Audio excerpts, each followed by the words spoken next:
Now, more from our interview with President Obama. We spoke with the president and the first lady at the White House on Sunday, right before the big game. Then we walked on over to the Oval Office.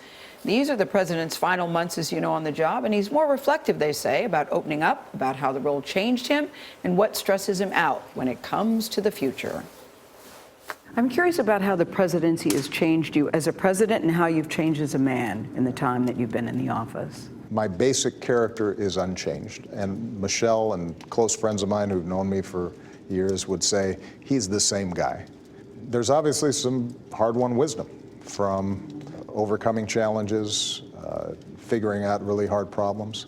Maybe there's just a function of age, as well as having been around the track a while as president, is you lose that fear. You lose that sense of, oh, what if something goes wrong? Because there are going to be things that go wrong. It's a thrill to be in the Oval Office, I have to say, so I can't imagine what it's like for you every day.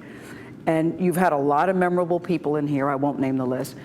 But do you have something that really stands out in your mind where you said, that was a really good day in the Oval Office? Recently, the visit with Pope Francis, where we had a chance to share thoughts and prayer.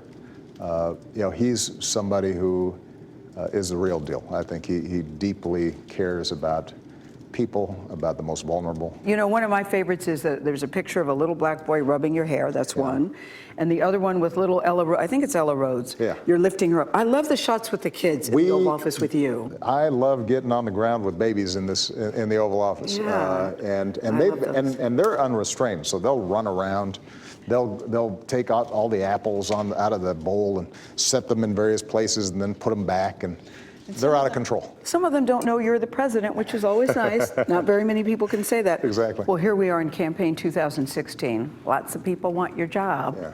If we had said a year ago, the people leading in New Hampshire are Bernie Sanders and Donald Trump, what would you have said a year ago when you hear that? Look, there's no doubt I would have been surprised, and yet I always have to remind people that this is really early in the process. Early on, oftentimes voters want to just vent and vote their passions.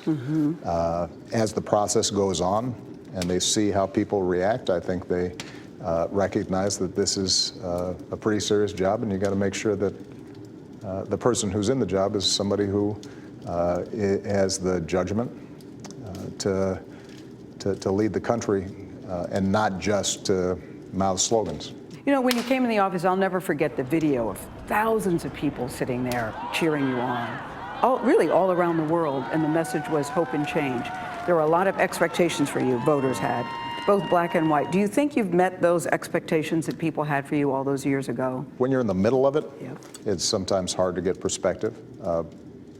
I have a list of things that I promised I would do.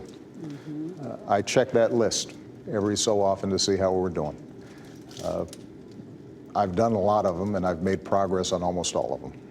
And so I feel pretty good about being able to match up what I said I would accomplish with what has been accomplished.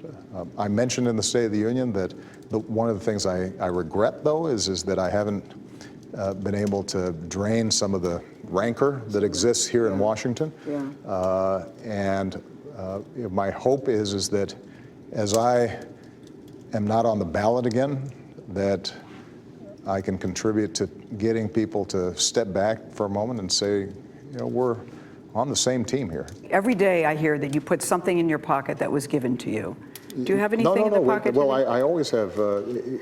I've heard there's cool things in the president's pocket. I keep these charms that people have given me along the way, and they rotate. And every day you have something. So this is a little picture of the Lady of Guadalupe that a Latino woman, elderly woman, gave to me. She was imploring me to get immigration laws reformed. This is rosary beads from Pope Francis. I'll take this. He gave to me. Thank you. You're welcome. All right, we're going to leave because I know you got to go to the Super Bowl, but I just have one more question, Josh. One more. Because you're going through major stress in terms of what people think of stress. Job change, moving, first daughter going to college. Which is most stressful for you? Oh, not even close. Malia going off and leaving me. That's the most stressful? Yeah, That'll make me tear up. We're not going to talk about that on camera. I don't want you to tear up. Okay. Thank you so much for Thank letting you. us invade your Super Bowl Thank you. Sunday. Now it's like, okay, now Gayle, get out of here. That crackling that you could hear was we're standing in front of the fireplace, and by the 5th minute you start getting real hot back there. But I knew if I said, could we move, that would be the end of the interview. We were supposed to have 8 minutes, and we went about 15. That's why I said to Josh Earnest, his press secretary, can we just do one more? But One more. You know, what's interesting is two things.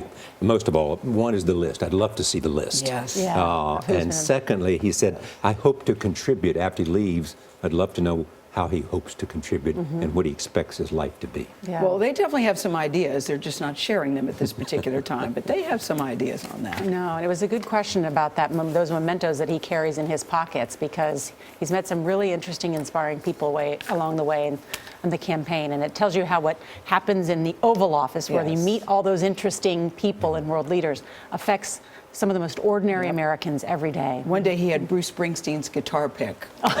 In his he told pocket. us, he told us that. I said, I would have liked to see that. Yeah. Very nice. What is the I what is appreciate the, the time. What does the Oval Office carpet read?